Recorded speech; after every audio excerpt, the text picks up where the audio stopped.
اب گفتگو ذرا آگے بڑھے گی کہ حضرت آدم کے بعد حضرت ادریس نے اسی جگہ پر پتھر کی شکل میں کچھ حد تک خدا کے حکم سے دیواروں کو بدل کی. اور پھر جب حضرت ادریس کا زمانہ گزر گیا تو جب حضرت نوح کا دور آیا تو حضرت نوح کے زمانے میں جو طوفان آیا تو یہ کشتی تیرتے ہوئے اسی زمین کو پہنچ گئی جہاں خانہ کعبہ تھا. اور پھر خدا کے حکم سے اس کشتی نے 1 ہفتے تک مسلسل طواف کیا. اس کے بعد کوہ جودی پر جا کے یہ کشتی ٹھہر گئی جو کہ بابل کی زمین کہلائی. خدا کے حکم سے حضرت آدم نے حضرت نوح نے حضرت آدم کا تابوت نکالا اور اسے نکال کر کے خدا ہی کے حکم سے نجف میں قبر بنا کے دفن کر دیا. تو آج جو حضرت آدم کی یا حضرت نوح کی قبر ہے اس کی علت یہ ہے کہ حضرت آدم کی قبر حضرت نوح نے بنائی اور حضرت نوح نے بھی خواہش کی تو دونوں نبی مولا کائنات کے پایتی آرام کر رہے ہیں, ان کے پہلو میں آرام کر رہے ہیں. یہ انعام اللہ نے اس لیے دیا کہ خانہ کعبہ کی تاریخ میں ان کا حصہ ہے, لہذا قیامت تک یہ موجود کعبہ کے جوار میں ان کے ساتھ رہے گا. عزیزوں, یہاں پر گفتگو ہو چکی تھی, اب آئیے ذرا آگے چلتے ہیں کہ جہاں سے مشہور ہے کہ خانہ کعبہ باقاعدہ طور پر وجود میں آیا وہ حضرت ابراہیم خلیل اللہ. کوہ جودی جہاں کشتی جا کے ٹھہر گئی تھی وہ زمین بابل کی سرزمین کہلائی بیبلون. آج بیبلون نقشے میں آپ کو نہیں دکھے گا کیونکہ یہ زمین عراق کی سرزمین کہلاتی ہے اور عراق خانہ کعبہ کے مشرق میں ہے. خانہ کعبہ کے مشرق میں نے پہلے دن ایک جغرافیہ بیان کیا تھا جن حضرات کے ذہن میں رہ گیا ہوگا کہ یہ جزیرہ نمائے عرب کہلاتی ہے. یہ زمین 3 طرف سے پانی سے گھری ہوئی ہے, ایک حصہ صاف ہے تو اس کے شمال میں شام ہے اور اس کے مشرق میں عراق ہے. شمال میں شام, مشرق میں عراق. خانہ کعبہ مغرب میں ہے اور اسی کے دوسری سمت بحر احمر سے متصل اور بھی وادیاں ہیں. بہرحال شمال سے جنوب تک جو ڈھلان ہے, جو نشیب ہے, اسی نشیب میں جغرافیہ میں آپ کو اگر کہیں سے پرانا جغرافیہ مل جائے تو آپ کو خانہ کعبہ نظر آئے گا اس نشیب میں. اور میں نے پہلے ہی کہا تھا کہ تہذیب ہمیشہ نشیب سے پنپتی ہے, تہذیب کا آغاز ہمیشہ نشیب سے ہوتا ہے. تو مشرق میں خانہ کعبہ کے عراق ہے اور شمال میں اس کے شام ہے.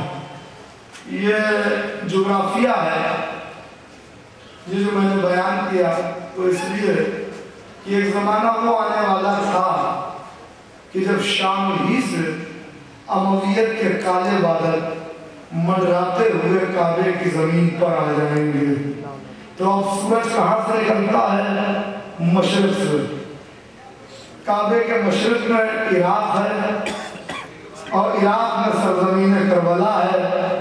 اگر آپ پہنچ گئے ہیں میرے ساتھ تو میں جملہ کہنے جا رہا ہوں کہ شام سے کالے بادل امویت کے منڈراتے ہوئے 61 ہجری کو کعبے کو تباہ کرنے کے لیے چلے.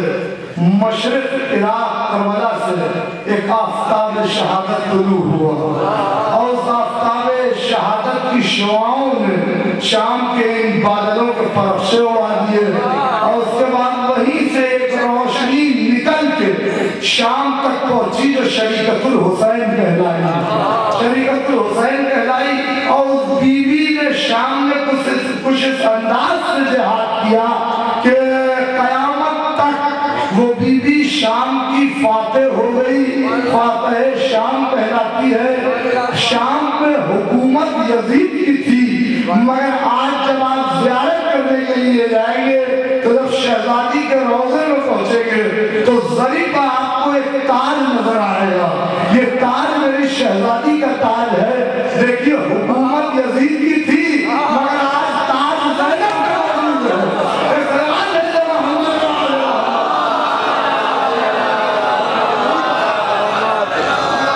تخت رہا نہ تاج رہا نہ حکومت رہی نہ سلطنت رہی نہ حشمت رہی نہ قوت رہی نہ طاقت رہی. سب ختم ہو گیا مگر زینب کی حکومت آج بھی شام میں ہے, کل بھی رہے گی. اور یہ تاج اس بات کی زندہ علامت ہے کہ یہ بی بی شام کی ملکہ ہے اور شام کی ملکہ رہے گی. آپ سارا عالم شہزادی کے چوکھٹ پر سر جھکانے کے لیے جاتا ہے. تو یہ تاریخ کعبہ کی حفاظت کا انتظام ہو رہا ہے. بہرحال ہم نے گفتگو کو کل حضرت نوح تک پہنچایا تھا اور باتیں بہت سی آپ سے کی. بہت جلدی مجھے اپنی منزل کی طرف آنا ہے. آج میں نے کہا کہ ابراہیم خلیل اللہ کا ذکر مجھے کرنا ہے. وہ ابراہیم جو باقاعدہ خانہ کعبہ کی دیواروں کو بلند کر رہی ہے. بنیاد نہیں ہوگی, بنیاد تو کعبے کی پہلے ہی سے پڑی ہوئی ہے. ابراہیم خود کہہ چکے ہیں اِنَّکَ بَیْتَ الْمُحَرَّمْ, لہذا وہاں کوئی مسئلہ ہے ہی نہیں, بلکہ اب بنیادیں بلند ہوں گی. وَإِذْ يَرْفَعُ إِبْرَاهِيمُ الْقَوَاعِدَ مِنَ الْبَيْتِ وَإِسْمَاعِيلُ, کہ ابراہیم اور اسماعیل خانہ کعبہ کی دیواروں کو بلند کریں گے. تو بابل کی سرزمین پر حضرت ابراہیم آئے اور حضرت ابراہیم کے زمانے میں ایک جابر بادشاہ جس کا نام نمرود ہے. ابراہیم پیغمبر اسلام کے علاوہ انبیاء میں سب سے بلند درجہ حضرت ابراہیم کا شجرۃ الانبیاء کہلاتے ہیں. یہیں سے دو شاخیں آگے چلیں گے. بہرحال پوری توجہ ہے آپ کی اس مرحلے پر. حضرت ابراہیم اس دور میں آئے کہ جب نمرود نام کا جابر بادشاہ اور حضرت ابراہیم تبلیغ کر رہے ہیں, مگر زمانہ اتنا پراگندہ ہو چکا ہے, اتنا پراشو ہو چکا ہے کہ جو اچھا لگتا ہے اسی کو دین کہہ دیتے ہیں. یہ اچھا لگتا ہے یہ اللہ کا دین, یہ ہمیں اچھا لگتا ہے یہ اللہ کا دین. تو اب نبی اللہ کا کام ہے کہ ان چیزوں کے خلاف جہاد کرے.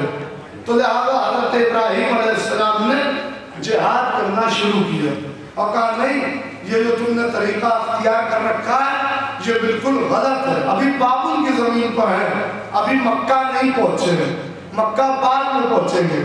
بابل کی سرزمین سے جہاد شروع کر رہے ہیں, تم نے یہ غلط کیا, اس کو ہٹاؤ, اس کو ہٹاؤ, یہ بت پرستی کیا چیز ہے. لیکن لوگ یہ کہہ رہے ہیں کہ یہ تو آزر کا بھتیجا, تاروت کا بیٹا, یہ اپنے آپ کو اللہ کا نبی کہتا ہے, ہمارے اجداد کے مذہب کا مذاق اڑاتا ہے, ہم اسے تکلیفیں دیں گے.